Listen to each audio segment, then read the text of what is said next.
সৈনিক স্কুল অনুমোদন হোৱা নাছিলে।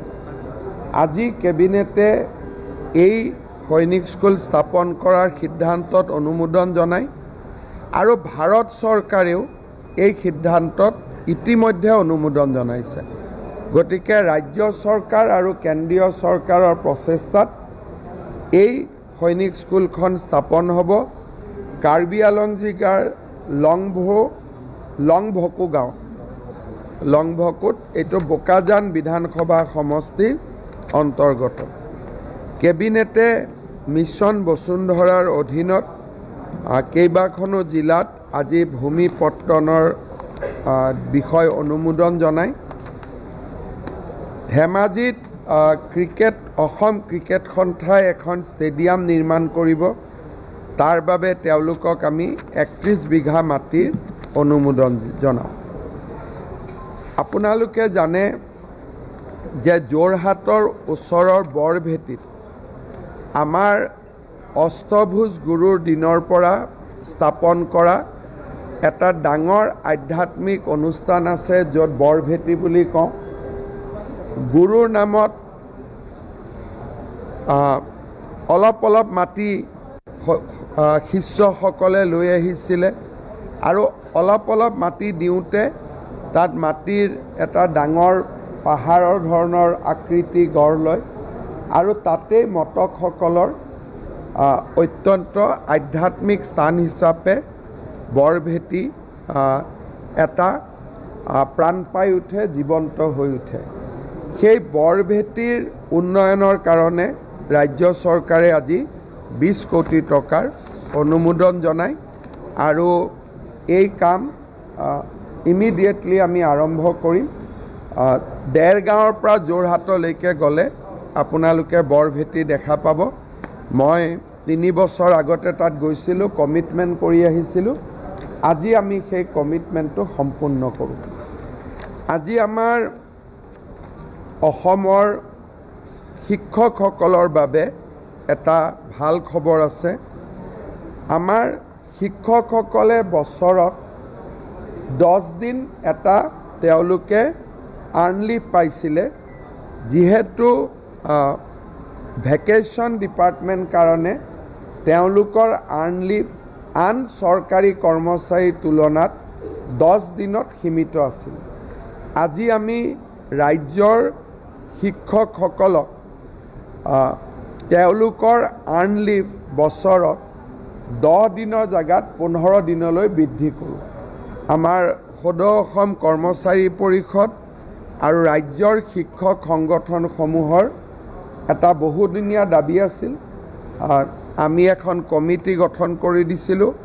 কমিটিৰ ৰিকমেণ্ডেশ্যন মতে আৰ্ণ লিভৰ সংখ্যা 10ৰ পৰা 15 দিনলৈ বৃদ্ধি কৰা হয়। আমাৰ এগ্ৰিকালচাৰ ডিপাৰ্টমেণ্টৰ ছাৰ্ভিচ ৰুলখনতো অকণমান কেবিনেটে আজি এমেণ্ডমেণ্ট কৰে, যাতে তেওঁলোকৰ পদোন্নতিৰ পথটো মুকলি হ'ব পাৰে। Today, Assam Cabinet has approved the vote on accounts budget, which will be placed short while from now. Assam Cabinet has also approved 3% reservation for tea garden and Adivasi community in class 1 and class 2 jobs.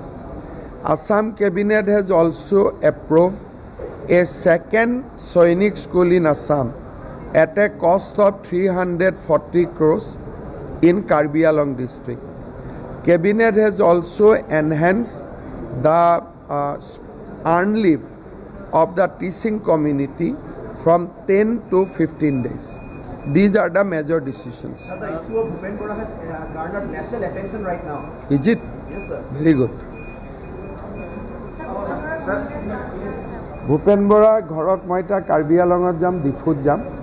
ঘূৰি আহি 6:30 পৰা 7টা বজাৰ ভিতৰত ভূপেন বৰাৰ ঘৰত মই যাম। Already তেওঁৰ লগত মই টেলিফোনত কথাও পাতিছোঁ আৰু 6:30 পৰা 7টা বজাৰ ভিতৰত এবাৰ মই যাম। পাকিস্তান লিংক লৈ পেলাই বিবেক দৰ্শন হৈছে। চাওক, ইণ্ডিয়া আৰু পাকিস্তানৰ ক্ৰিকেট খেল হৈছিলে।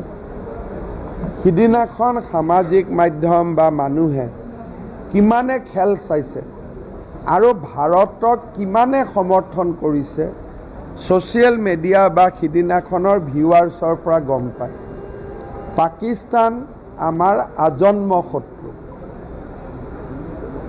পাকিস্তানত মই 10 দিন কি কৰিলোঁ, মোৰ পত্নীয়ে কিয় পাকিস্তানত চাকৰি কৰিলে, ভাৰতত চাকৰি কৰাৰ পিছতো কিয় দৰমহা লৈ থাকিলে, মোৰ ল'ৰা ছোৱালী দুটাক আহোম যিটো ধৰ্মীয় ৰীতি নীতি আৰু হিন্দু ধৰ্মীয় ৰীতি নীতিৰ পৰা কিয় বাহিৰলৈ লৈ যোৱা হ'ল, এই প্ৰশ্নবিলাকে কংগ্ৰেছৰ লগতে অসমীয়া মানুহৰো বিবেক দৰ্শন কৰি আছে।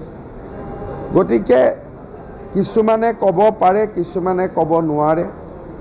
ক'ব পৰা লোকৰ সংখ্যা নিৰ্বাচনলৈকে বাঢ়ি বাঢ়ি গৈ থাকিব। APSCত সৰু এটা সমস্যা হৈছিলে, মৰাণ কমিউনিটিয়ে 2টা ৰিজাৰ্ভেশ্যন পাব লাগে, মটক কমিউনিটিয়ে 2টা পাব লাগে। গভৰ্ণমেণ্টে চিঠি লিখিলে যে মৰাণ এণ্ড মটক 4, APSCয়ে 4টাকে মটক কমিউনিটিত দি দিলে। গতিকে সেই যিটো ভুল সংশোধন কৰি ৰিজাল্ট একেই থাকিব। অলপ পিছতে ৰিজাল্টটো এনাউন্স হ'ব। আজি 2-এখন পেপাৰে হেডলাইনেও কৰিছে, মটক কমিউনিটিৰ মটক ৰাইজৰ অনুৰোধতহে কালি ৰিজাল্টটো বাতিল কৰা হৈছে। আৰু সৰু সৰু জাতি জনগোষ্ঠীৰ কথা আমি শুনিব লাগে, সমালোচনা কৰিম বুলিয়ে সমালোচনা কৰিব নালাগে। কালি মই যেতিয়া অসমত নাছিলোঁ, মই বাৰাণসীত গৈছিলোঁ, মৰাণ লোকসকলে আমাক ক'লে যে ছাৰ আমাৰতো 2টা ছিট আছিলে, আমি ৰিজাল্টটো চাই দেখিলোঁ 4টাই মটকত গুচি গ'ল। মটকেও বিচৰা নাই 4টা। সেইকাৰণে 2টা আমি আজি আচ্ছা শুনা, যদি মই মৰি যাওঁ তুমি কি কৰিবা?